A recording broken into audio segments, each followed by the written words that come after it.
Check your volumes. Yep.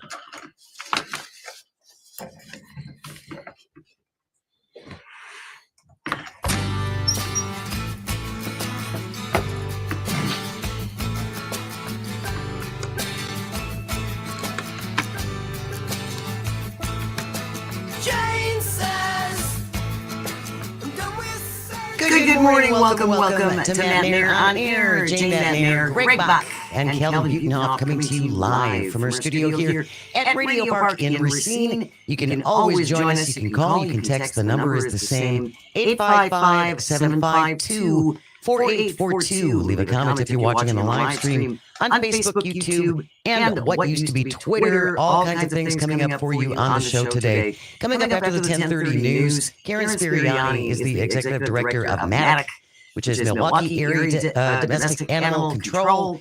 They have been inundated with dogs. Mm-hmm. They received like over 100 dogs in the weeks following Christmas. Oh my gosh. And they can't refuse anything. They can't, if someone comes and wants to surrender an animal to MADAAC, they can't say, sorry, we're full. They're a county-funded agency. They have to take these animals. Yeah. And they're just not set up for this many. And it leads to problems for the animals.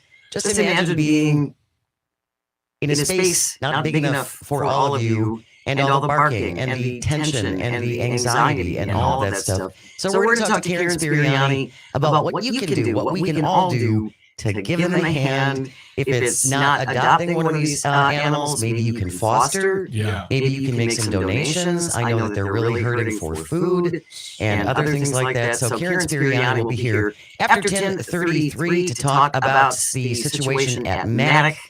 A little bit later on, next hour after the 11 o'clock news, there's an update on the Milwaukee Minnow. You mean the saga continues? The saga continues of the boat called Deep Thought, which has now been essentially renamed the Milwaukee Minnow, stuck on the beach between McKinley Marina and Bradford Beach. So we have some updates on that. Brittney Merlot will be here at 11:20 with a little weather and wine. We'll find out what we got coming our way. A little bit of snow, I think, overnight tonight. And then we're looking at maybe Sunday into Monday with a little bit more snow. Paul Noonan, the ACME Packing Company sports guru, will be here to talk all things sports at 11:33. And we will wrap it up with This Shouldn't Be a Thing, as we always do, at 11:51. Today it is the Rapunzel edition. Stick around for that. Yeah. I wanted to start off, though, with Jimmy Carter. The services are underway in Washington, D.C., as we remember Jimmy Carter, dead at the age of 100. Yeah. Yep. Wonderful, wonderful man. Wonderful, wonderful man. Probably accomplished even more after he was out of office. Well, absolutely. He could just do the things he needed to do. He didn't have to rely on a Congress. So we will, yes. Anyway, there will be no mail delivery today. Okay. Because of this, and also the stock market is closed. Gotcha. So just be aware of that. Once these services are over in Washington, President Carter's remains will be flown to Plains, Georgia, where I believe they're having another private ceremony for the family later on today. And then he will be interned alongside his long love, Rosalind. So best wishes to the Carter family. Yeah. And what a long, illustrious life.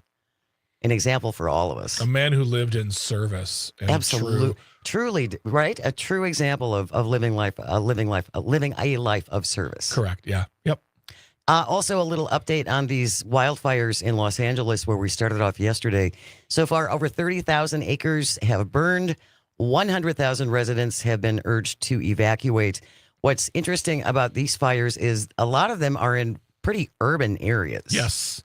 That's unusual. The Pacific Palisades, and I have got a lot of friends living in Los Angeles, and I'm seeing a lot of messages just saying, we have fled, we have left. We're hoping we'll be okay, but we are safe. And they live in Los Angeles. They don't live in like the hills. The hills. They don't live in the Northwoods of California. They live in LA. And of course, the finger pointing already happening. Oh my gosh, yes. It's the Democrats' fault. It's Gavin Newsom's fault. It's the liberals who don't believe in God fault. God, you didn't listen to Trump 6 years ago when he told you to, what was that again? Rake the forest. Rake the forest. That's not expert advice. sending our thoughts to Absolutely. everyone in California. This is just a nightmare. And it's been fueled by the 70-mile-an-hour winds, the Santa Ana winds, which make it extremely difficult to try and contain anything. And Brittney Merlot will be on the show later, and she can actually talk more about how the winds are actually affecting the fires and what's going on there. And I just want to say a big shout out to Steve Gutenberg. Yes, that's Steve Gutenberg from Police Academy, who has been helping people evacuate. Good for him. Good for him. You got celebrities out there doing the good thing, and then you got some other celebrities just being jerks. And who cares about them? I care about Steve Gutenberg helping the people of LA. Good on you. Good on you, Mr. Gutenberg. We appreciate that. Bringing things a little bit closer to home, we talked yesterday about the Wisconsin legislature coming back in session after months on vacation. And what was the first thing they decided to tackle, Greg? Was it childcare? No. Was it healthcare? Was it gun safety? Not even close. Was it school funding? That's a joke, right? Yeah, that is a joke. No, their number one priority after getting back after having 300 plus days off, their number one concern is voter ID. Ah, yes. Voter ID. That old chestnut. Institutionalizing that into our state constitution. They're going to have an amendment on the April ballot. And I very much expect that this will pass. I don't want it to pass. And I'll say this. I will not be shocked if it does. But folks, you're listening to us right now. We're going to keep talking about this. And the reason why it will pass is if people aren't having these conversations. So have these conversations with your friends and know that voter ID in our Constitution, or period, is not necessary. It absolutely is not. There's no proof that shows it does the good thing, keeps elections safe. There's just none. And there's plenty of evidence on the other side that shows there's not enough quote unquote voter fraud to denote doing these sorts of actions. If you've never listened to Todd Alba, and I highly encourage you to do so, he Yes. follows us from noon to 2 p.m. Todd was a lifelong Republican. Correct. Until 2011. Why? When they started this whole voter ID scam. And they did, and when we say scam, we're not using liberal left-wing talking points. It's a scam, and you will listen to Todd talk about this. He's talked about it before, and I'm sure because of this, he will continue to discuss this point, which is the fact that he left the party because of this, because in the room that he was in, they were not talking about keeping elections safe. They were not talking about ensuring voter confidence. They were talking about lessening the ability for certain individuals to vote. And those individuals include people of color, Yes. people with disability, older folks, students, Yes. people that the GOP assume don't vote for Republicans. Now, Yeah. I don't want to say that they don't. You don't know. Not every person vote. No group is a monolith. But they just assumed, and this is what they wanted to do. And not only did Todd hear this, he testified to the fact In court. in court Under oath. that this was more of a we're going to get them rather than we care about democracy. And you can think I'm wrong. I'm not. And you can listen to Todd. He'll say it. Todd was in the room where it happened. I love that phrase. He heard it. Yep. So I highly encourage you again to check out, listen to all of our Civic Media shows. But if you want to hear Todd, he talks about very openly. That is why he left the Republican Party. That was it. Like that was the straw. That was the straw that broke the camel's back for him. So now what are they up to? The Republicans, now that they've lost their supermajority, Democrats picked up a number of seats in the assembly. You'd think that would lead to more. We were hopeful that was going to lead to more working across the aisle. Bipartisanship, more compromise. Yes. More just, saying, hey, let's get stuff done. For our constituents. For our as a representative democracy. Did you hear me, Robin Voss? A representative democracy. That's not what they did. That's not what they did at all. Yeah, no, they're obviously still a little annoyed. Miffed. Miffed is a good word. Miffed. Representative Greta Neubauer, Democrat, who we would like to have on the show. You hear me? We're making some reaches. Came out with this press release yesterday. Quote, Assembly Democrats are ready to get to work and deliver results for the people of Wisconsin.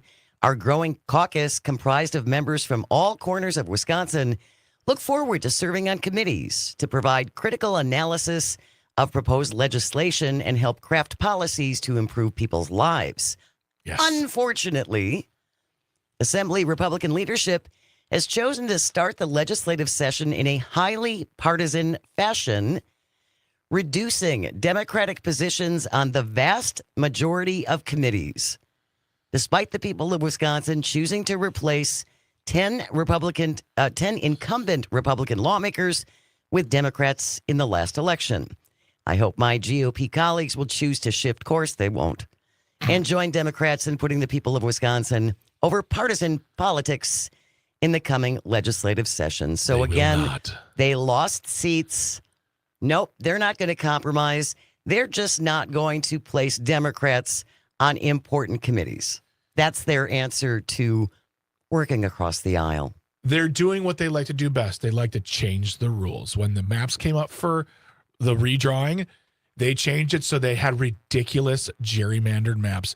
When Tony Evers took office, they wanted to strip him of as much power as they could. Possible. They're doing, now that they've lost their super duper majority, they're pulling this. This is a party of babies. This is the kind of crap you do when you say, I'm taking my ball and I'm going home.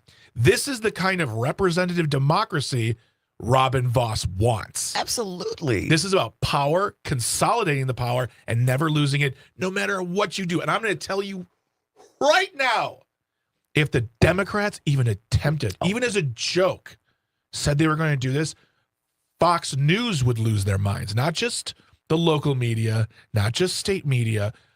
Fox News, OAN, they'd be losing their minds. Overreach. Overreach. Can anyone defend this? I dare you to try to defend this behavior.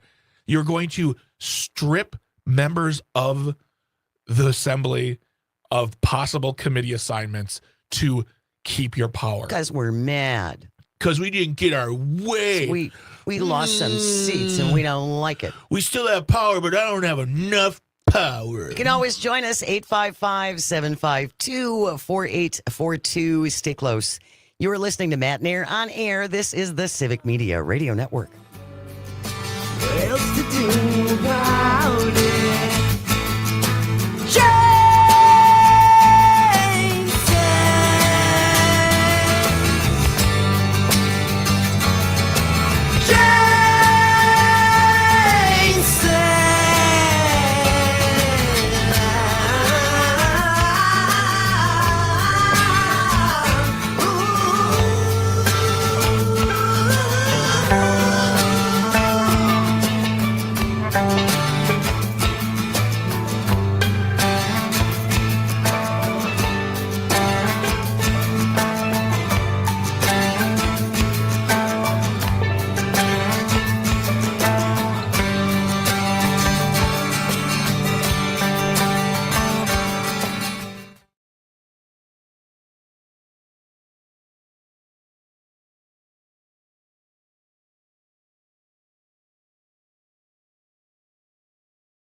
have a chance, 'cause I'm not dead yet. Not dead yet. Not dead yet. Good morning. Welcome back to Matenaer On Air. Jane Matenaer, Greg Bach, Sweet Cal B on the board. Coming to you live from our studio here at Radio Park in Racine. You can always join us, call or text at 855-752-4842. Leave a comment on the live stream on Facebook, YouTube, and what used to be Twitter. I wanted to have that song as our theme song. Why is that? Why was that your theme song, Jane? Because I'm old. But why today? You're going to make me say it? Yeah, I'm gonna make you say it. It's my birthday. Hit it, Calvin. Just how much we love you, and I'm sure you would agree. Oh, yeah. What could fit more perfectly than to have a world party on the day you came to be? Happy birthday to you. Thank you, Greg. Yeah. Thank you, Calvin. Thank you for my birthday Kringle. Cream cheesecake is among the best Kringles. Oh, Thank you very much for that, guys. I appreciate it. happy birthday, my friend. Thank you so very much. We were talking before we went to the break about with Republican lawmakers in Wisconsin perfectly fine that they lost a bunch of seats in the assembly by cutting Democrats from some important committee positions. Yeah, I mean, They just got back to work. yeah. They Just got back to work after almost 10 months off. Yeah, apparently during this past election, it wasn't just a change in power or more Democrats who were voted in, but apparently all the Republicans who were voted in were all seventh graders. Sure seems They're like all it. been taken over by little kids. They're very petty. Very petty, very vindictive, very just not very nice people. Obviously, they're all about working across the aisle. They're all about democracy, too. Yes. They're all getting things done for the people. Yes, 855-752-4842 if you would like to join the conversation. Jack from Merrimack is on the line. Good morning, Jack. Thank you so much for joining us. Good morning. Well, first of all, let me say, this is your birthday song. It isn't very long. I probably didn't have much time to write much more. That's fantastic, Happy Jack. Thank you so much. Anyway, this sort of stuff, going back to the real topic Yep. here, this sort of stuff that the Republicans are pulling, this is why we absolutely need a federal law that states unequivocally and clearly that every adult American citizen has the right to vote, and that any law, regulation, or activity interfering with that right is null, void, and illegal. And you can make a list. You could start out by saying egregious gerrymandering, illegal. Redistricting must be done by nonpartisan methods. Ridiculously demanding voter ID. Atrociously demanding mail-in or absentee ballot rules, such that, for instance, a wife can't even hand in nor even legally mail her husband's ballot. Some of the stuff starting to sound familiar. Yeah. It's amazing that the links that they will go to in order to discount someone's ballot. We're going to talk about what's going on in North Carolina because that's a whole nother thing with the North Carolina Supreme Court and that election down there. We're going to talk about that tomorrow with Jim Santel, who is the host of Civic Media's Amicus, a law review on Saturdays from 9 to 11. But yeah, it's like if they can't get their way the regular way, then they're going to look at 4,000 other possibilities on what they can do on procedural things to get their own way. Instead of actually coming up with some ideas that will help Wisconsinites. Right. Yeah. Yeah, right. Thank you so much, Jack. Really appreciate it. Have a great day. And what I really would want to ask the listeners right now is, we spoke about how the fact that we believe that this will go through on the ballot, and I don't want it to go through, and I don't think it should go through. And I think the problem is that a lot of people, just good folks, honestly, regardless of your party, see voter ID as a harmless exercise, as a thing that's just, it just makes sense. You should, I have to have my ID to do this. I should have to have my ID to do this. How hard can it be? What I want people to start doing is to start, I don't know if this is a word, but denormalizing that idea. To know that to vote for decades, for longer than that, in Wisconsin, you didn't need an ID. This is fairly new. You didn't have to have an ID.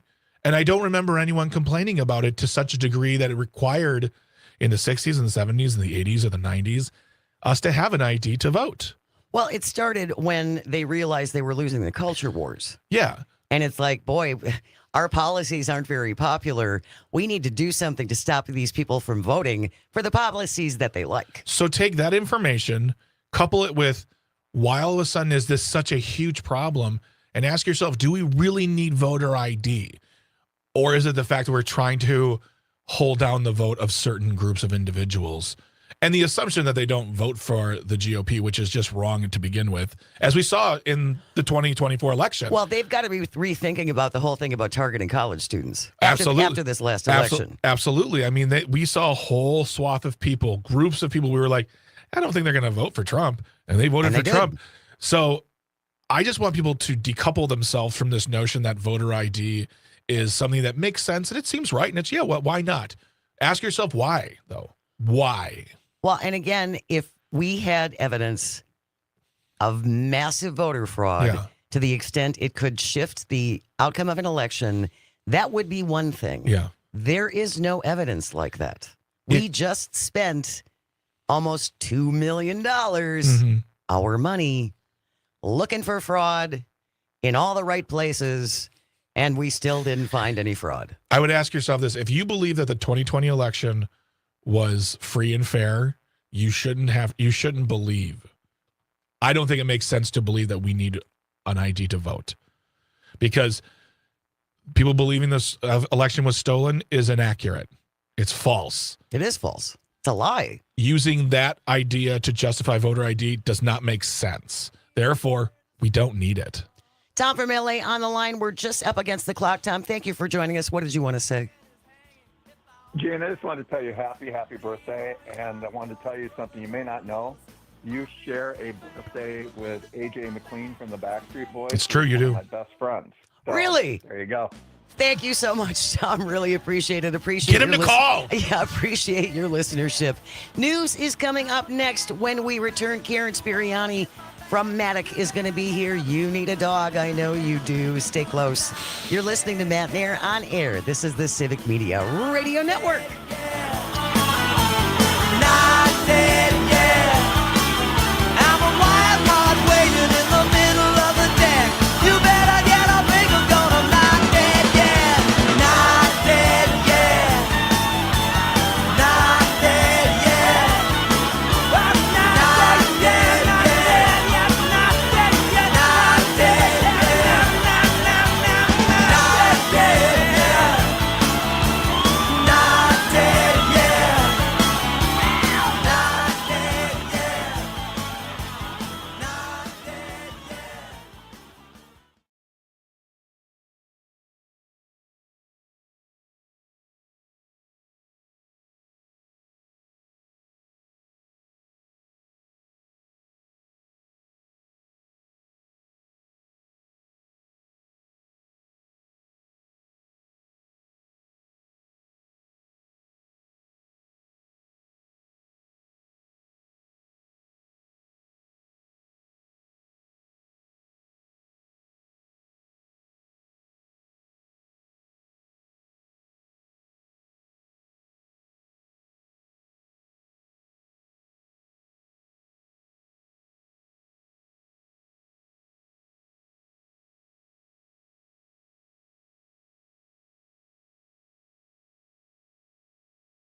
Good morning, Karen. Can you hear me all right?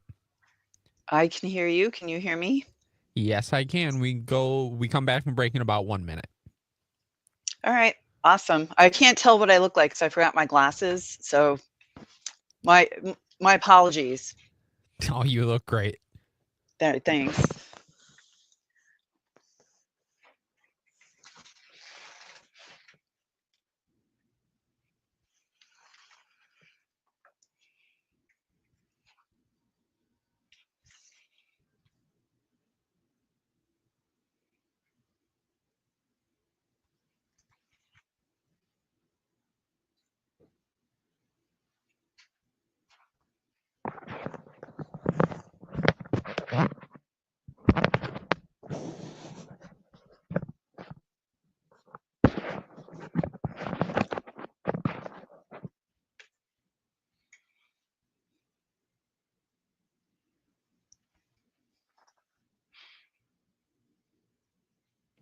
Hello, tipsy toe. She broke a needle and she can't sew. Walking the dog. Guess who walked Good morning. Welcome to Matenaer On Air. Jane Matenaer, Greg Bach, the board lord, coming to you from our studio here at Radio Park in Racine. You can always join us, call or text. The number is the same, 855-752-4842. That's 855-75-CIVIC. Leave a comment if you're watching on the live stream on Facebook, YouTube, and what used to be Twitter. Coming up after the 11 o'clock news, we have an update on the Milwaukee Minnow, the boat that is stuck along the shore between McKinley Marina and Bradford Beach. Some new details out about that. We will share that with you after 11 o'clock. Right now, though, we are joined by the executive director of MADAAC, Karen Spieriani, is here. And Karen, we've had you on the show before, and I wish we could have you on sometime when everything is going great at MADAAC and everything is smooth sailing. And unfortunately, that just never seems to be the case. You have just received well over 100 dogs since Christmas, correct? Yes, that is correct. And there's a lot of factors. I've seen a lot of social media posts saying it's all the puppies from Christmas, but it has not been that. It's been adult dogs. And people would think our industry is very random because, the theory of a dog getting lost or a cat getting lost and coming in shouldn't have busy days. But like Mondays and Fridays are very busy days for intake for us. And a good percentage of the animals that we get in are unwanted animals, and people don't have options or don't want people to come to their home, or just want the easiest, most convenient way to get rid of their animal. So they bring it here to MADAAC, or it could be sick, it could be injured. And again, we are very, very, very adamant about not judging people, because if you can't afford to take care of your animal, are you going to leave it to suffer? I'd rather someone, say, oh, it's a stray and it's sick and it needs help, and, we can fix it, rather than not have the animal treated or just dump it somewhere, which people often do that as well. But Absolutely. when the cold weather hits too, we get a lot of people that just, they do feel bad about leaving animals outside in the yard. But a lot of the time, the animal's not really a good house companion because it's always been outside. So it's really just kind of more not something people would think. People always go, oh, it's Christmas puppies. I wish I got a bunch of golden doodle puppies dumped here, 100 of That'd them. be That would easy. be the Yeah. best day of my life. Yeah. Yeah. But it's not. It's adult dogs that are scared, that, have been loved. They were part of a family, and for whatever reason, that person can no longer provide and meet the needs of that animal. So we're the place people turn to. But, everyone has that same idea. It's not like it's a unique idea. Like you're the only person that thought, ooh, I'll just say my dog's a stray, And again, we don't judge people, and no one should feel bad about doing that, in the sense of, I get it. It would be better if they were just honest and said, I can't keep my dog. I can't afford it. There could be a barrier that we can help them with. And if there isn't, then by all means, we'll get the dog another home. But tell us something about the dog, so we don't have people just thinking they're we have nothing, Yeah. tell us, does Yeah. it like children? Does it like cats? Does it live with other pets? Things like that would help us place those animals in proper homes. Well, and the thing with your agency as well, Karen, because of how you're funded, you have to take animals that come to you. It's not like you can say, yeah, we'd love to take it, but we're full and we can't help you. You have to take these animals. Right. If someone brings an animal in and says it's a stray, we're going to take it. And most of the time, even if it's an animal they can't keep, a lot of people feel like once you emotionally divorce yourself from an animal, it doesn't have a home, but you can still sign it over because you are de facto. Someone gave me this dog yesterday and I don't want it today. You're still the owner. It's not a stray. So if they just want to sign, because again, our big problem, and all shelters deal with this, if you're like, well, that's a surrender, you got to bring it to another shelter, and they do those things by appointment, we get people that just dump animals in the parking lot. And I don't, again, I don't want to be the cause of that. I don't want an animal to run out of our parking lot and get hit by a car, and it's traumatic for the driver and the staff. And, so again, it's really such a complex issue with the situation with the economy and housing. So many landlords, I didn't realize so many landlords could, change their mind about you having a pet mid-lease or not renew because you have a pet. And they're very biased against big dogs. And, so that's why we get so many dogs. People get once the eviction started back up after COVID, a lot of big dogs started coming in. And the problem is that so many big dogs come in, but most people don't want a big dog. And that makes it really hard for us. Really hard. We get little dogs that fly out, or if they're a puppy, oh, well, it'll be good because I trained it. Right. People don't realize how much work that actually is.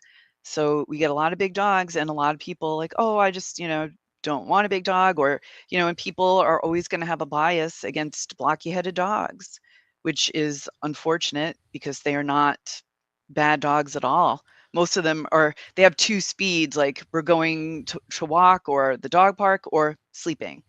So, and when you say blocky-headed dogs, you're talking about the pit bulls and pit bull mixes. We call them pity type dogs. Yeah. Because again, they're not a purebred; they're a mix. Yeah. But again, people just see them, and there's so many bad news stories. And to be fair, I will just say every bad incident involving pit bulls is 100% owner responsibility. Dogs do not make decisions. They respond to stimulus. If they become a pack because you have 5 of them and you leave them out in the yard that's not fenced in properly and they can get out and do something, still your fault.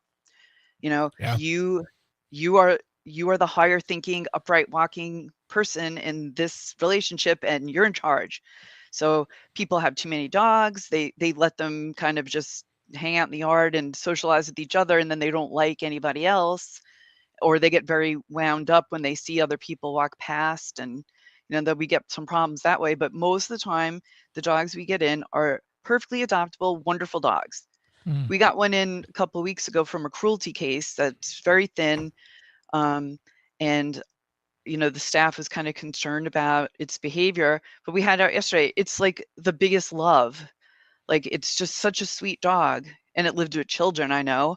And that dog's going to sit here because people just have prejudice against, this particular look of a dog.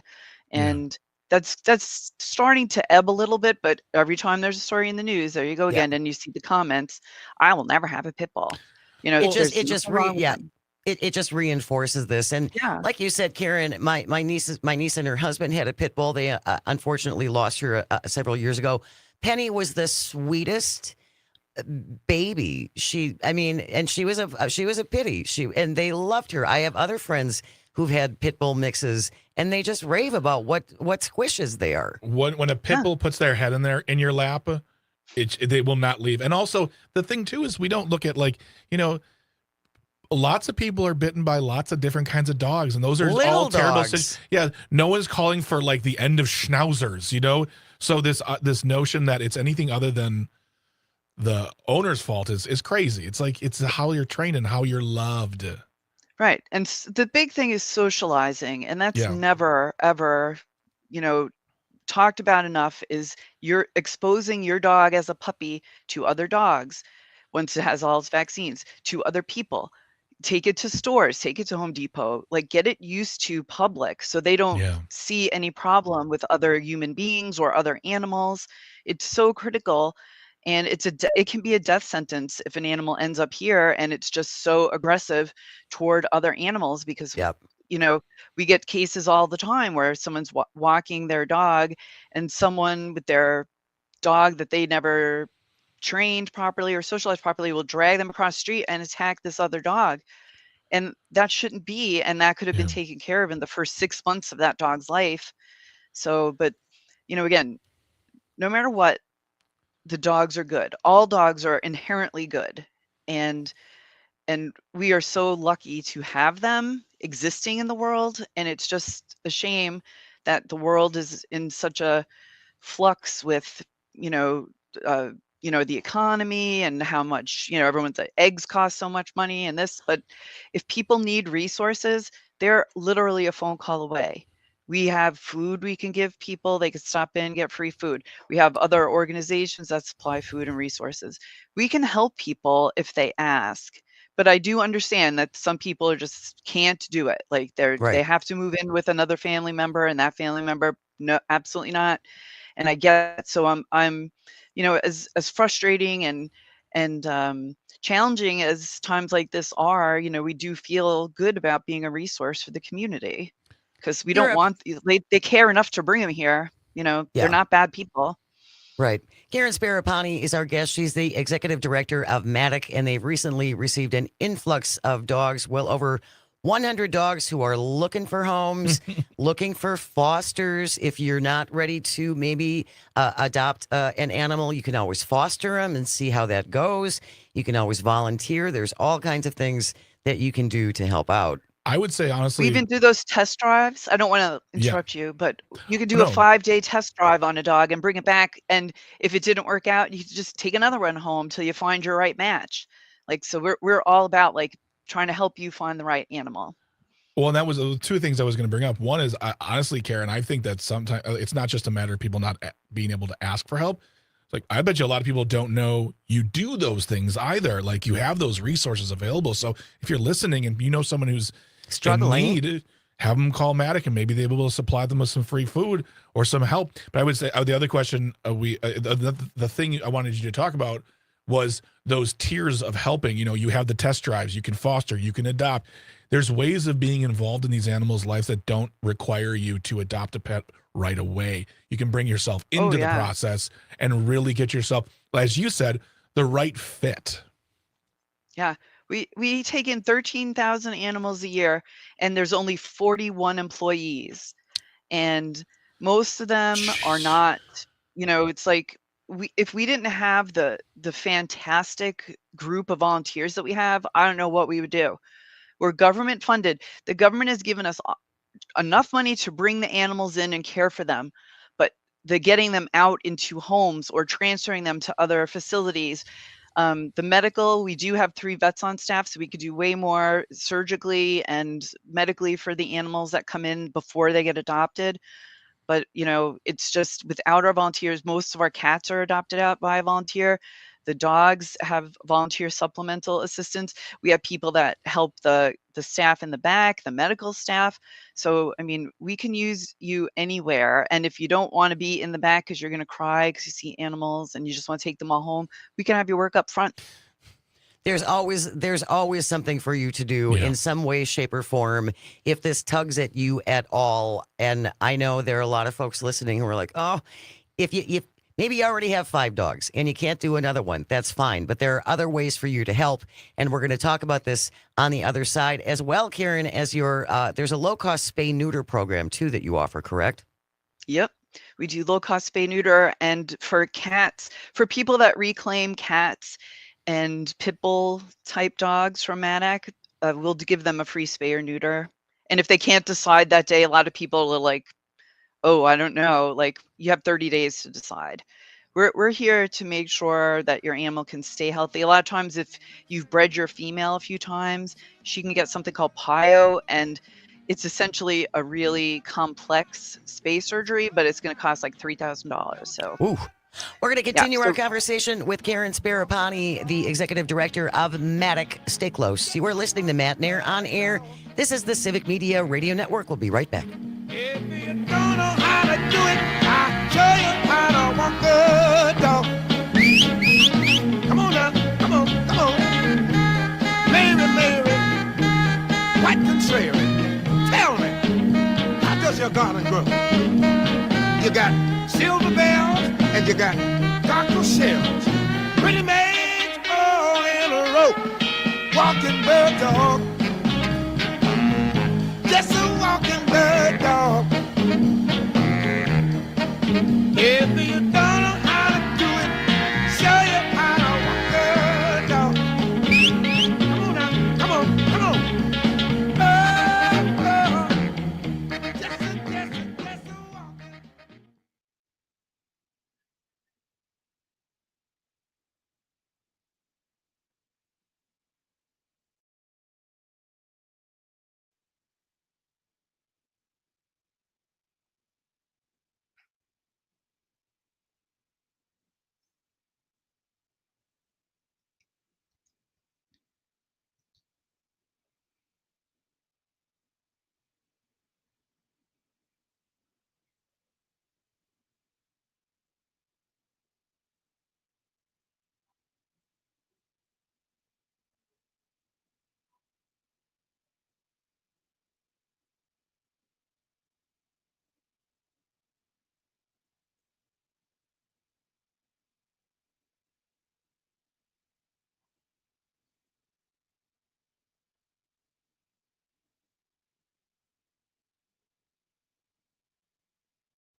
The things she said, you know she hurt my feelings deep. I'm gonna buy me a dog. A dog. Good morning. Welcome back to Matenaer On Air. Jane Matenaer, Greg Bach, Caliente on the board, coming to you from our studio here at Radio Park in Racine. You can always join us. Call or text. The number is the same, 855-752-4842. Leave a comment if you're watching on the live stream on Facebook, YouTube, and what used to be Twitter. It's time to adopt a dog. Karen Spieriani is our guest. She's the executive director of MADAAC, which stands for the Milwaukee Area Domestic Animal Control Commission. And we're talking about this huge influx they've had of dogs since Christmas. Well over 100 looking for homes, looking for love, and even looking for a nice foster family. Yeah. If you can't commit to adopting them, like you said, Karen, sometimes people drop these animals off and they're not able to give you a lot of information. Do they socialize well with children? You know, were they in a house with children? Were they in a house with cats? Were they in a house with another dog? So if you foster them, this gives you an idea of what their personalities are like, how they're going to interact with other things in the household.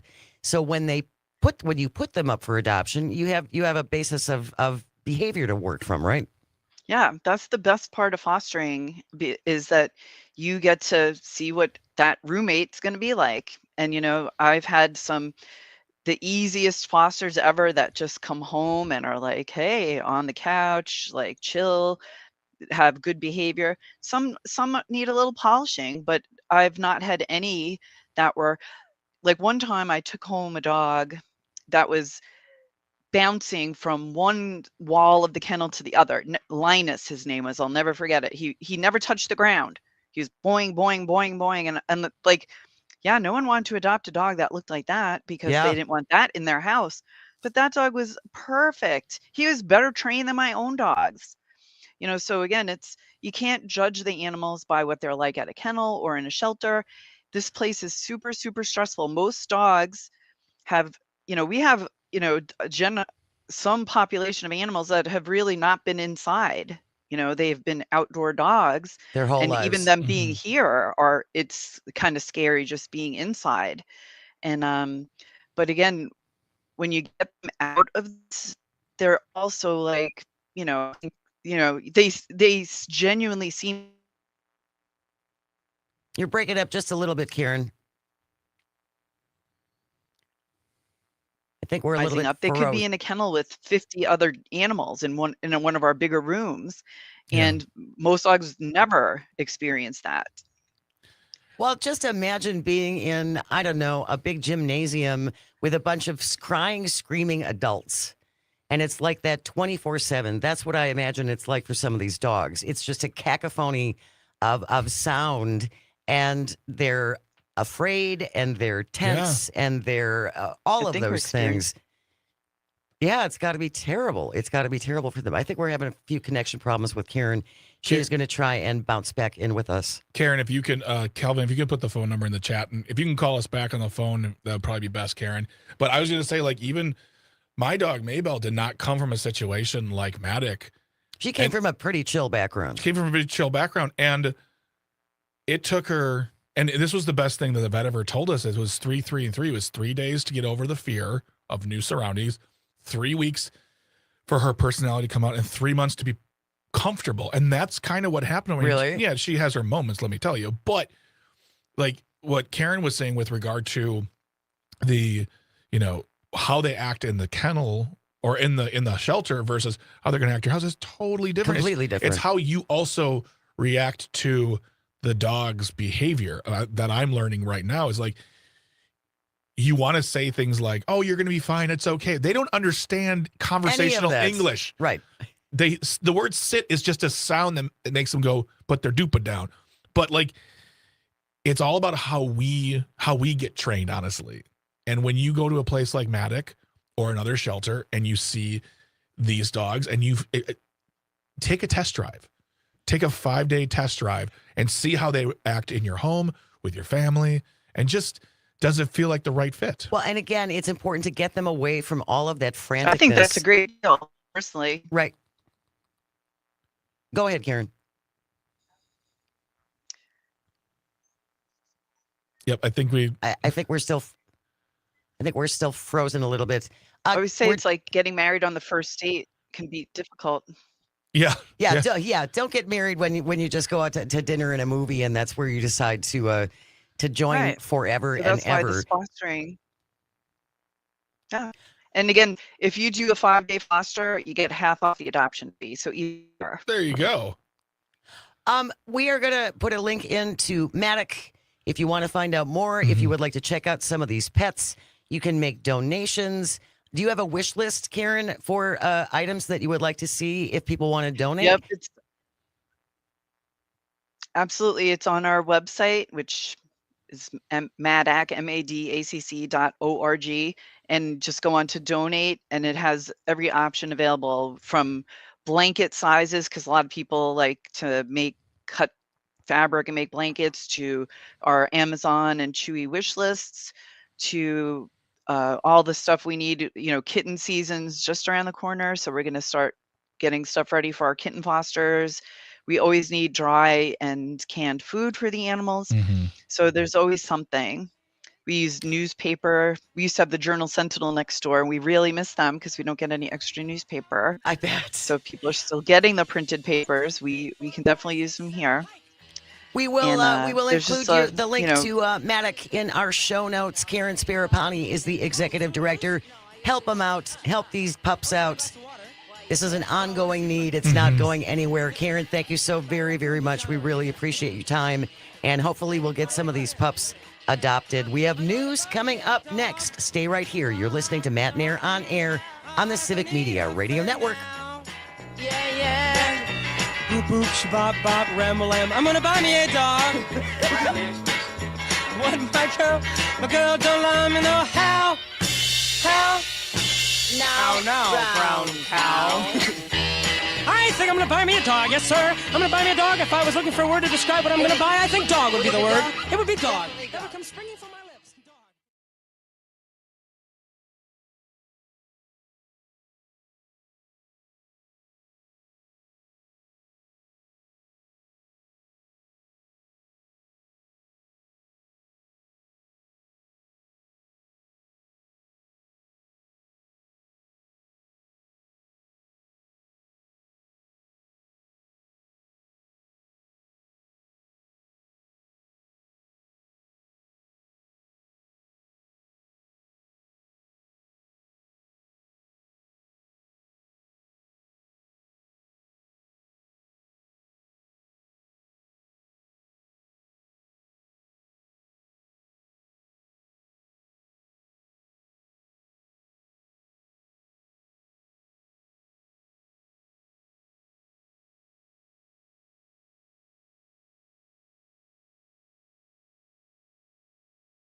good morning. Welcome to Matenaer On Air. Jane Matenaer, Greg Bach, Calvin Butenoff coming to you live from our home here at Radio Park in Racine. You can always join us, call or text. The number is the same, 855-752-4842. Leave a comment on the live stream on Facebook, YouTube, and the platform that Job of the Musk continues to actively ruin. You can also call and text directly via the Civic Media app. You can also leave a comment on the live stream. You can. Like Rob from Tigerton did, saying, "Happy birthday, Jane. I hope you have a wonderful day and many thoughts and prayers to the people of Los Angeles." Thank you, Rob. Absolutely. Thinking about LA. What a nightmare out there. 30,000 acres right now on fire. The pictures are movie-esque. Devastating. Yes. Apocalyptic. Yes. Pacific Palisades is gone. It looks like it, yeah. It's just horrifying. So, yes, thoughts and prayers to the folks out in California. Coming up this hour in just a little bit, Brittney Merlot, Civic Media meteorologist, will be joining us with a little weather and wine. We'll find out what we have coming up as far as the weather is concerned. Maybe Brittney can chime in a little bit about whether or not they're going to get any relief in California. One of the biggest problems out there has been these extreme winds. Extreme winds and lack of rain during a rainy season. Yep. So, Brittney Merlot, coming up at 11:21, Paul Noonan from the ACME Packing Company at 11:33 to talk all things sports. We're going to talk about Packers and Eagles. Yes, indeed, Jay. Packers and Eagles coming up and their playoff chances. And then we will wrap up the show as we always do with This Shouldn't Be a Thing. Today it's the Rapunzel edition. Ew. Yeah, stick around. Stick around for that. If you ever have a thing you think should not be, send it in to Greg and me at Jane Says, JaneSays. Jane Says at civicmedia.us. Also, that's a great place to have a discussion if you would like to call me out on something. You want to talk about something, you want to kick something around. It's much easier to have it back and forth than doing it on the text line. Yeah. I'm just saying. So if you want to get into it, baby. Well, whenever you have one of your mini rants, I know I really want to email you and be like, Jane, what are you talking about? Jane Says. Prove yourself. Send it to Jane Says, JaneSays, Jane Says at civicmedia.us. Kicking off this hour on an update on the Milwaukee Minnow. It's actually called Deep Thought is the boat. No, we're going to call it the Milwaukee Minnow because I resent the fact it's called Deep Thought now. Deep Thought's Milwaukee Minnow has been stranded along the shoreline between McKinley Marina and Bradford Beach since October. Jessica Van Ergeren in the Milwaukee Journal-Sentinel now has an update on this. There's some differing information coming. Jane, is there possible shenanigans? One does wonder. Richard Wells and his wife are the owners of this boat, Deep Thought. Yeah. According to this story in the Milwaukee Journal-Sentinel, in the last hours of daylight, with thunderstorm-driven waves lapping at his boat, Richard Wells just wanted to make it to the slip that he and his wife had rented for a 2-night stay at McKinley Marina. He said his Garmin navigational tool told him that he was right on top of the marina. He says he could see the breakwater rocks. He could see the U.S. Bank building. But he had never navigated a boat on a Great Lake. So he thought it would be best to anchor the boat and wait out the storm. Then it ran out of gas and landed along the shore, again, between McKinley Marina and Bradford Beach on October 12th. And now it's stuck there. It's been stuck for a while. Nearly 3 months. Nearly 3 months. His wife, Sherry, had tried to toss the anchor. She got hit by a wave. When they were running out of gas, he says he called the marina asking them for help. He said they were inside the breakwater when he made the call to the marina. He needed gas and he needed to know where to refuel. Richard says, my issue is being told to leave the breakwater. They shouldn't have inexperienced people answering calls. I will take responsibility for what happened. I was the captain of the boat, but they did not give me good information. I have a really quick question. Aren't these the same two people who admitted to not being very familiar with their own boat, period? Like they were first, like, I thought this was the first time boat for them. And they plan to live on it. And they forgot to pack extra gas. There's that. So they ran out of fuel. What are we doing talking about inexperienced experts you're calling? Well, and this is being disputed now. Jeff Orlowski, Milwaukee County Parks Director of Rec and Business, said he's been repeatedly assured by his staff they did everything they could to help guide these people into the marina. It was his understanding that the navigation equipment was not working, even though Richard said it was. And Orlowski says it was also his understanding the boat was south of the marina when he first called in, not inside the breakwater. The abandoned boat at this point is not a county issue. Now it's a Coast Guard issue. Oh, Not my God. problem, your problem. Oh my God, we're talking about international jurisdiction next. Public affairs officer for this sector of the Coast Guard says the agency first found out about the boat on the morning of October 13th. They were concerned about the possibility it could be leaking fuel. Yeah. The agency now concerned to read in a local TV news story about a GoFundMe page because the Wells had claimed that the Coast Guard was charging them $400 a day for the boats. This guy says that is simply not true and hopes the couple isn't being told incorrectly that they are being charged. The GoFundMe, by the way, Rescue the Stranded SS Minnow, is no longer active. Okay. All right. Okay. We are not charging anyone fees right now, according to the Coast Guard. We do not have jurisdiction over the boat. Nope, not ours. It's strictly now between the salvage company and the owner at this point. Right now, we're monitoring to make sure when the salvage is done safely. That's why we're checking in with the salvage company and the owners. But now the owners are not responding to phone calls. Oh, I need to know more. Now I'm in this. I didn't care before. I thought this was a dumb story. And now this is like turning into I would say a quality Lifetime movie of the week. You think? I think so. It's got enough intrigue where you're like, I'd learn more, but not enough where you're like, I would tell friends. Tell friends about this? Yeah. Jerry Geyer owns the Silo Marina, which is a salvage company, and they spent, I don't know how many hours on December 30th trying to get that boat moved, and they were unable to do that. It's essentially formed its own sandbar now, Yeah. and now it's getting iced around. Mm-hmm. So he said the boat's likely to stay there until spring. The owner of the salvage company says the Wells contacted him the week they ran ashore. It's been about a month since they've answered his phone calls. He did actually take out all of their belongings from the boat, dried them out. He's storing their stuff, That's what Wisconsinites do. and he'd like to be able to get their stuff back to them. He says, there's no reason for them to fear me. I have no plans to go after them legally. But his company spent $18,000 trying to get that boat out. Yeah, I just think the phrasing, they have no reason to fear me, for I have their genes. He said whether or not he ever hears from this couple again, he'll keep trying to salvage the boat. He says he's motivated by professional pride.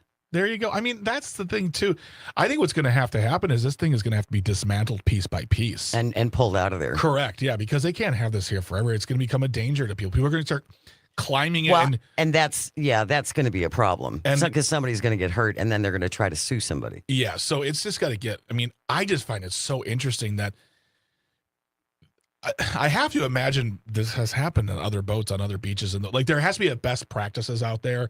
They're like, oh, the situation you're in? Here's what you do. It's long and protracted, but this is what you do. It seems that this has confounded so many people now, and it's just literally sitting on the beach. You would think you could get 50 people to just push it into the water, but you cannot. No, you can't. You're going to have to strip it for parts. Or you have to somehow move all the sand underneath it so you can get it far enough out so you can get somebody to pull it. I know. I mean, is it a matter of like building a small damway system where the water can't get around? You can dig it. I don't know. I'm fascinated by the science of how to get it out. We can reach out to the salvage company. I think that would be really interesting. Yeah. One other wrinkle in this, there's no insurance money. The boats had been surveyed by an insurance company over a year ago. That makes that survey too outdated for their insurance agent in Mississippi where they live. The plan was to bring the boat home and then insure it.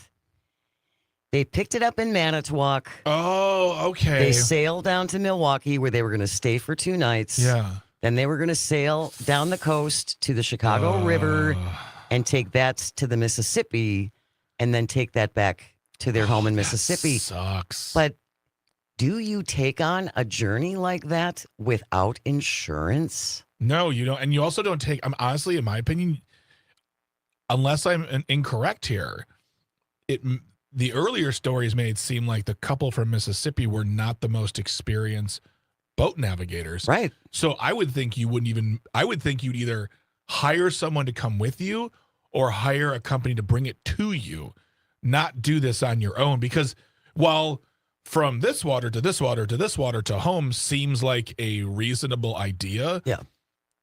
I mean, you're talking about weather patterns. You're talking about possible storms. You're talking about other boats. You're talking about animals. You're talking about all these different X factors that you don't know about. And you think you're just going to buy a boat? Well, and Richard Wells admitted he's never navigated the Great Lakes. So, yeah. And Calvin and I were talking about this before we came on the air, right, Calvin? About, I just don't think people have enough respect for the Great Lakes and how dangerous it can be. Absolutely. And how dangerous the conditions can get. Mm-hmm. I mean, I certainly feel for these people. What a nightmare. This was their dream, to live on a boat.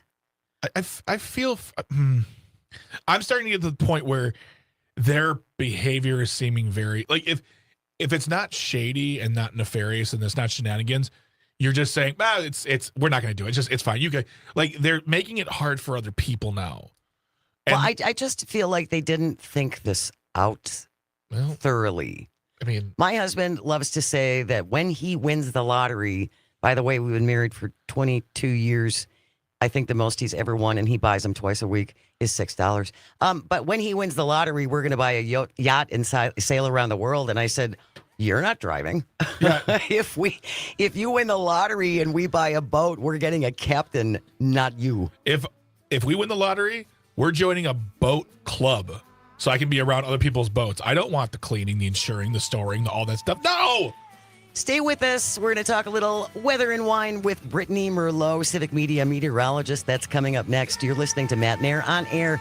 This is the Civic Media Radio Network. Stay with us.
Goodbye, Norma Jean.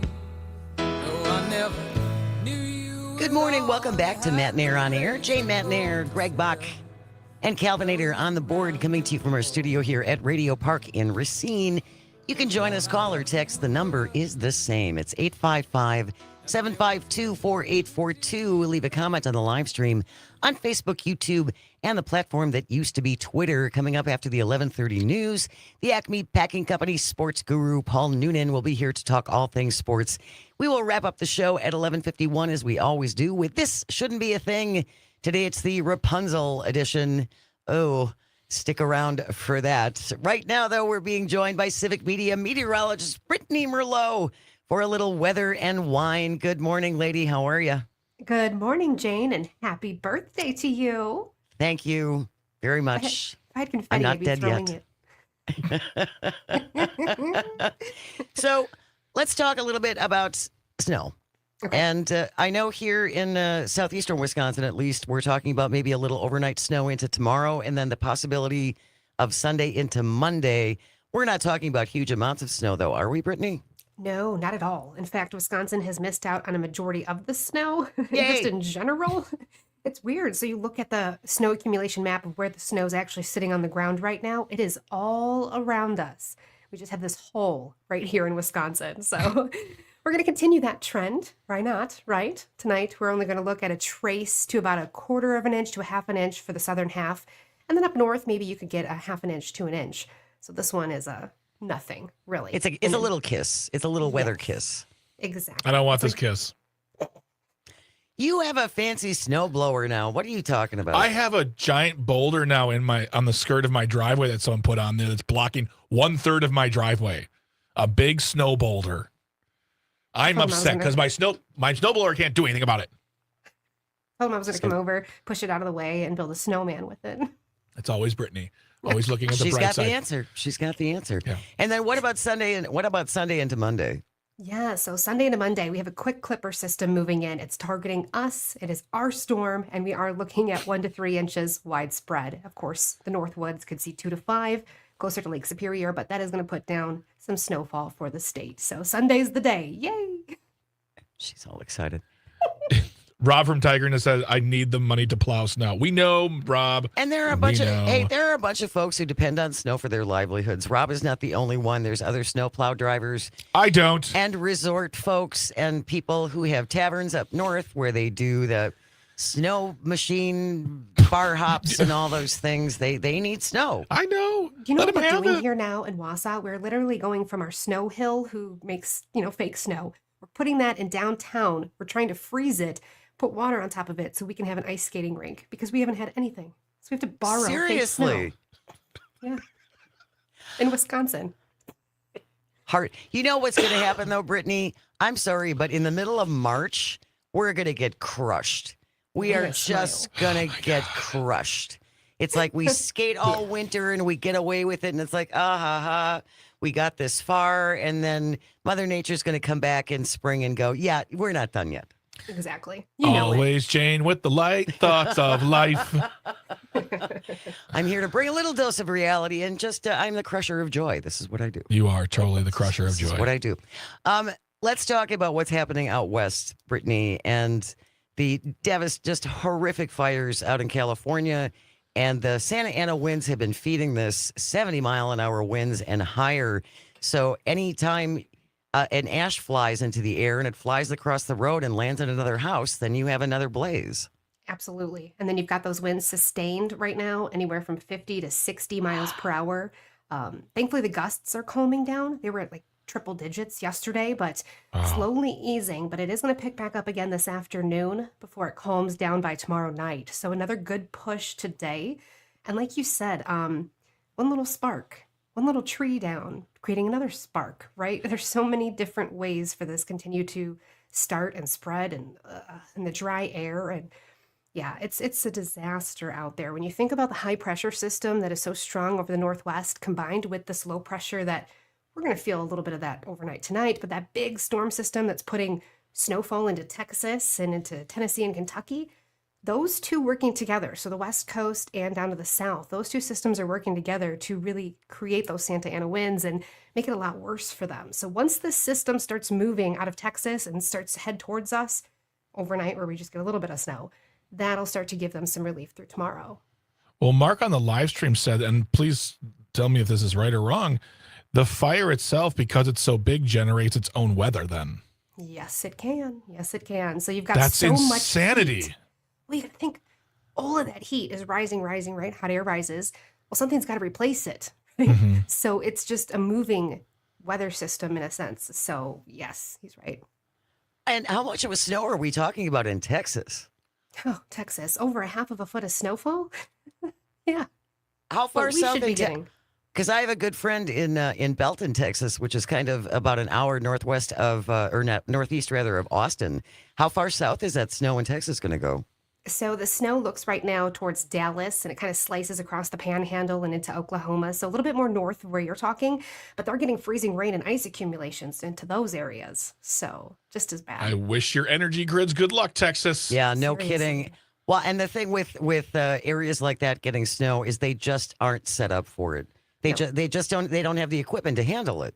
No, You- they definitely don't. You would think at this point, I mean, I'm not saying they should go buy 40 trucks, but you would think at this point that they would have something somewhere that could help take care of something, because it's not unusual for these southern states now to get some snow.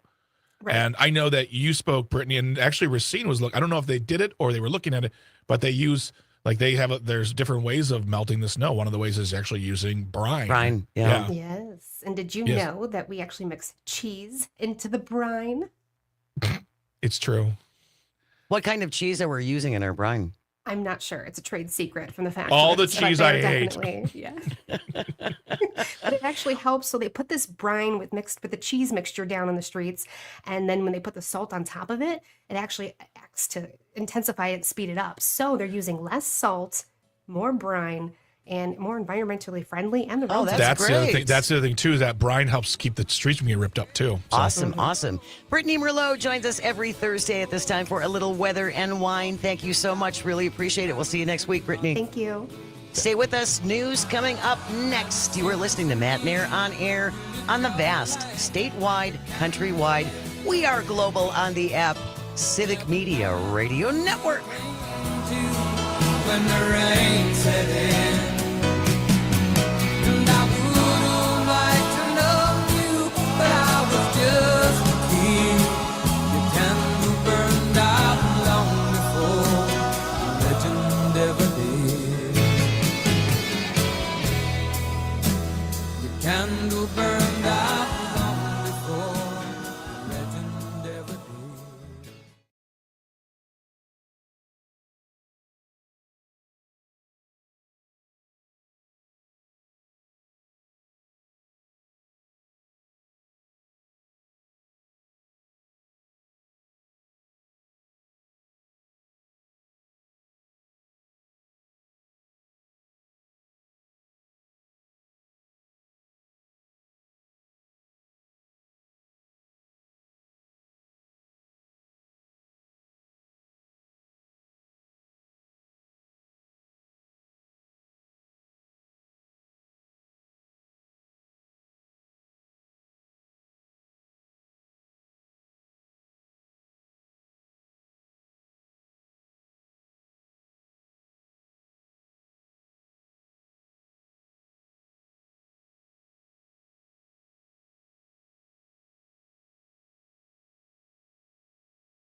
Welcome back to Matenaer On Air. Jane Matenaer, Greg Bach, and resident young person Calvin on the board, coming to you live from our studio here at Radio Park in Racine. You can always join us, call or text at 855-752-4842.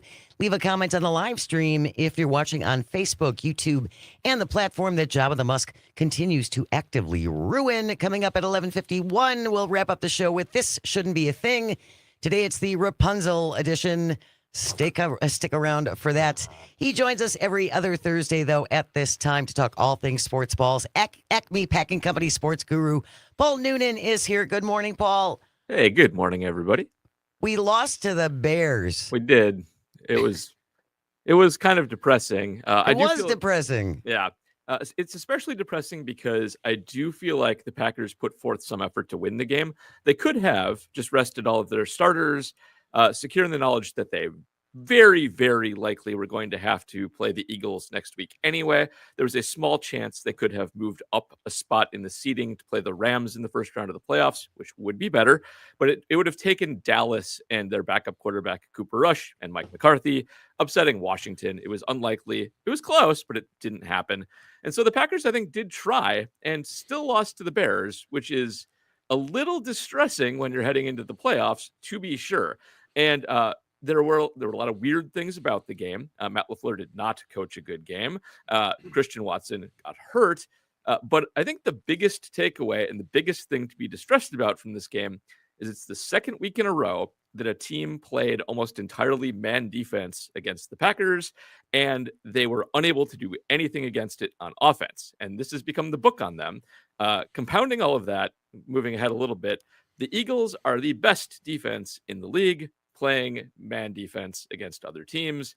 So you know what you're going to see on Sunday. It is up to Matt LaFleur to solve this problem in advance of facing the Eagles. And he wasn't able to solve it against the Bears. And that is a lot easier to do than what's going to be coming up next week. So not a good game. Went very poorly from all possible perspectives. This does not make me feel hopeful about the next game. Well, he has 3 days to fix the problem, Jane. He'll do it. Yeah, he does. So that's the bad. Just finishing off the bad. The one big weapon that the Packers did have against man defense was Christian Watson, who did blow out his knee, tore his ACL, and some other things in the Bears game. When he is in the game, the Packers are about an average team against man defense. When he's out, every play they run costs them about a third of a point. So that's not ideal, of course. But there are some ways that you can combat this. And the Eagles have their own issues. The Eagles are actually almost as bad on offense against zone, and the Packers primarily play zone. If I had to make any prediction about this Sunday, it would be that this game's a big old rock fight with less offense than people predict, a big defensive showing, and the turnovers, it's cliche to say turnovers will decide a game, but probably turnovers will decide the game. So there's that. The other thing you can do against man defense, and the Packers are medium at this, is you can have your quarterback run a little bit.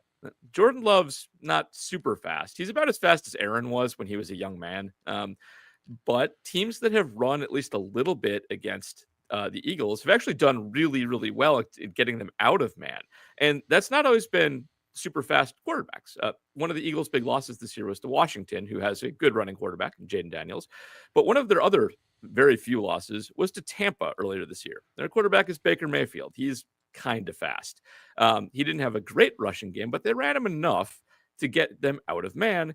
And so if Matt LaFleur is being creative, one thing they should do is have a couple of designed runs for Jordan in this game.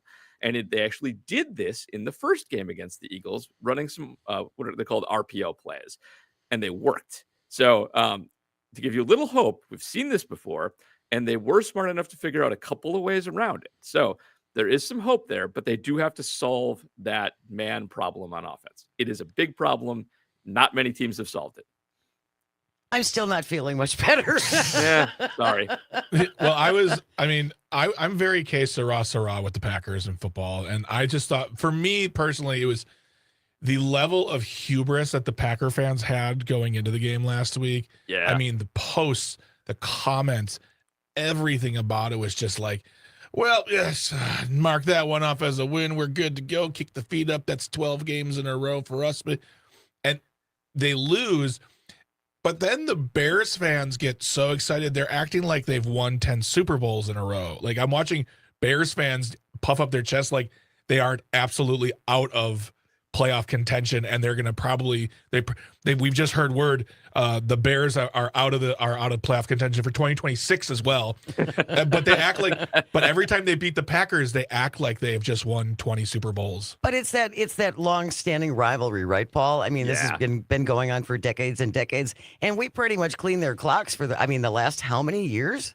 Yeah, I mean, for I think like a long time. All of LaFleur had not lost to the Bears in his tenure as of yet, and all of our rivals kind of get like this. I do feel like the Bears care about this more. Like the Bear front office guys and coaches often when they start. I remember when Lovie Smith started for them long ago, saying like our first goal is to beat the Packers, and the Packers' first goal I think is usually like, we're going to try and win the Super Bowl. We don't really care. Yeah, right. We don't really care about you guys. I do think that this was a very hubristic game. The Packers almost lost to the Bears in their first game. They won on a walk-off blocked field goal. Like, that's how that game went. Yeah. And the Bears pulled out all the stops in this game. They ran a fake punt return, a very clever fake punt return that honestly teams should run more of. They ran a second one that didn't work. They ran a bunch of double reverses. They did every creative thing they could to win this game. They clearly cared a lot about it. And the Packers were woefully underprepared for them. So hopefully this will be, at least, if nothing else, a little bit of a wake-up call to pay some attention to the details around the team that you're facing. By the way, Philly does love to run trick plays as well. It is they do a lot of stuff right. They usually do that at the right time. So hopefully they'll be a little prepared for the unexpected. But yeah, the Bears are definitely puffing out their chest a little bit more for a team that has no coaches or anything like that at the moment. But it almost seems like the Packers themselves were taking on the attitude of the fans of like, a little bit. We got this, we got this locked. And I'm sorry, guys, as my mother always said, don't let it go to your head. It's not going to work out well. Yeah. Let's not get over ourselves, perhaps just a scooch.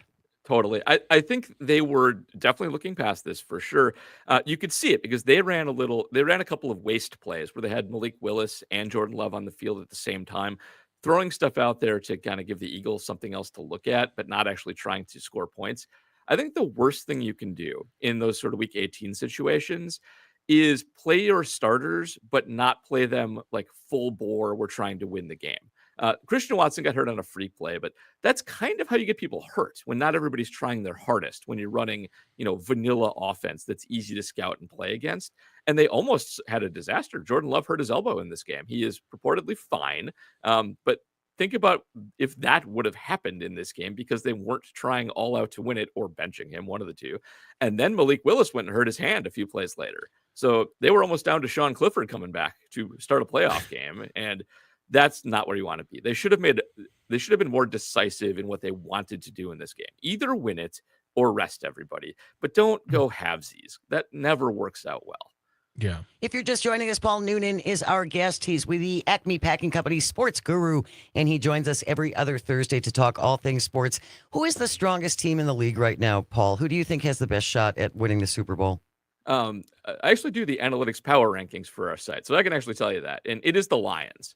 And kudos to the Lions for overcoming a ton of injuries. They should not be as good on defense as they are. They're missing basically all of their starting cornerbacks. They're missing their best pass rusher, Aiden Hutchinson. But they are far and away the best offense, and they have just turned their defense around from a little bit of a lull. They're way better than anybody else is. On the other side of the other conference, the Ravens and the Bills are actually about even Stevens, even though the Bills have a better record. The Bills have a slightly easier path to the Super Bowl, so I would give a little bit of a nod to them. But those two teams are almost identical in every way, every offensive, defensive slice you can give. Philly's the fourth. We are facing the fourth best team in the league in this first round of the playoffs. So that is how it stacks up. There's definitely an elite tier and then a sub tier. We're in the sub tier. And if the Packers can't win it, I would be delighted to see the Lions win Same it. here. I really Same here. would. They have been stomped on and discounted for so many years, and just what that city has gone through and all of it, I think that would be a great cherry for them. Yeah, I do. I would too. I also really respect how they've gone about putting their team together, really doing a total restructure of the entire organization. But they don't do anything stupid. They make no mistakes. They have had Yeah. great draft after great draft. They addressed all of their weaknesses this year through good use of free agency, through a very, very clever draft. They run a fantastic offense, and injuries don't seem to stymie them. Everybody else has an injury, and they just fall apart. The Lions have had it like the worst of anybody in the division, and they have been completely unaffected by it. They're very, very good. If they were fully healthy, they would be leaps and bounds better than anybody else. The Yeah. fact that they are hurt gives Interesting. gives us a couple chances, but that is it. Talking about the Lions and all the amazing things that they've been doing, let's move on to the Brewers and all the amazing things they are not doing. They're not doing anything, and they've made a couple of minor signings of like some minor league invites. They give somebody a half guarantee. But here's the thing: we started to get projections now coming out for how the season will go for everybody next year, and the Brewers projections from Zips and Pacoda aren't terrible. They're like an 86 win team as currently constructed. But they have just giant offensive holes, having lost Willie Adames. And everybody who makes a projection says the same thing, which is you need to get some more offense at third base in particular. The way it's looking right now is they're probably going to move Joey Ortiz to shortstop, and third base is just nothing. A bunch of weird platoons. They brought Jake Bauer back the other day, which is not a good sign either, because he's a good defensive first baseman, but they can't hit. They're going to be one of the worst offensive teams in the league if they don't add anybody to. They'll be good at pitching. Their defense is outstanding. They'll get a bump from Jackson Chourio, probably, maturing one more year. All of that will help. Maybe you get Yelich back for a little more than you did last year, but they're pitching and defense, and they need to add a couple of bats before the season starts, or other teams' pitching staffs will mow this team down over and over. Greg is heavily distressed by this, Paul. Is it? I mean, we don't have much time, so I just want to ask this really quick question.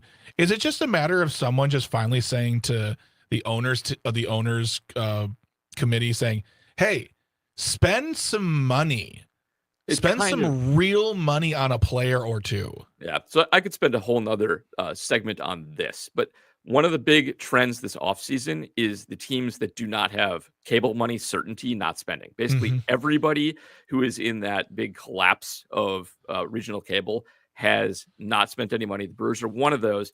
They did just sort of re-up with FanDuel or DraftKings, one of the gambling sites, to run their site. But that is a temporary deal. It gives them some certainty on money for this year only. But long term, I think they'll still be very gun shy about giving out long contracts, because they are still very much up in the air as to how much money they'll end up with. I think they'll end up in the sort of MLB streaming package that baseball itself is starting to put together. When that comes to fruition, that will help. But right now, they have no idea what they're going to have money-wise long term. So I would not look to them spending anything other than one-year reclamation projects. I think what they need is a player with a good nickname. I think they need a Skip. A Skip always goes a long way. Right. And scooters, skips, always very helpful. A scooter or a skip? Shooter works too. Also well, we'll call them and pass that on. Paul Noonan is here every other week from the ACME Packing Company. Thank you so very much, Paul. Really appreciate it. We'll see you in a couple. Thanks all. Stay with us. This shouldn't be a thing. Coming up next, you're listening to Matenaer On Air on the Civic Media Radio Network.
Welcome back to Matenaer On Air. Jane Matenaer, Greg Bach, and the Board Lord coming to you from our studio here at Radio Park in Racine. Join us, call or text at 855-752-4842.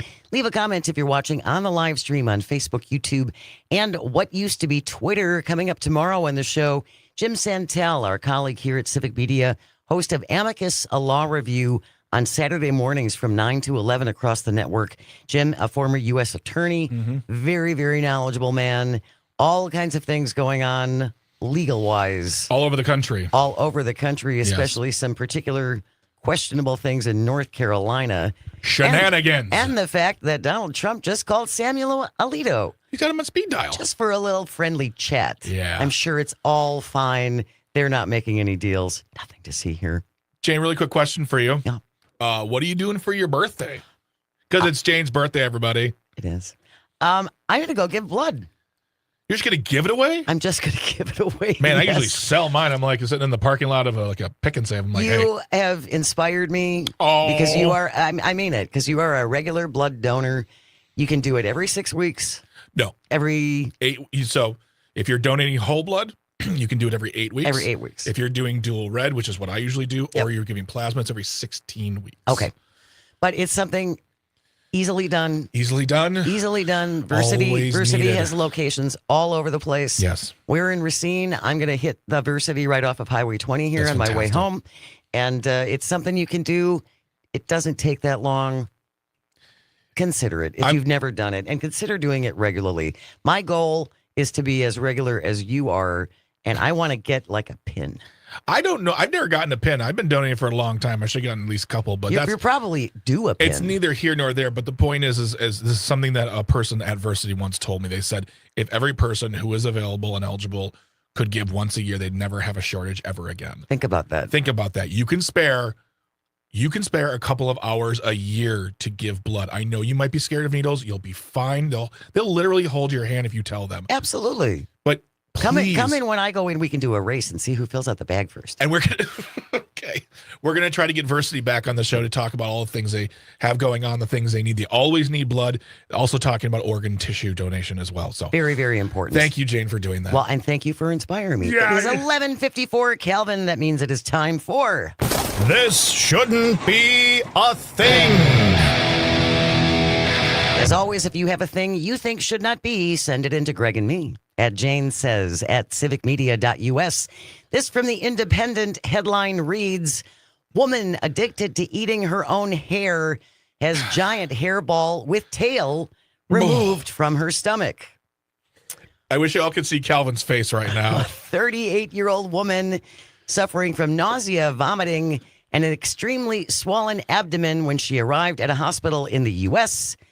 She'd suffered dramatic weight loss, lost 15 pounds over 8 months after she lost her appetite.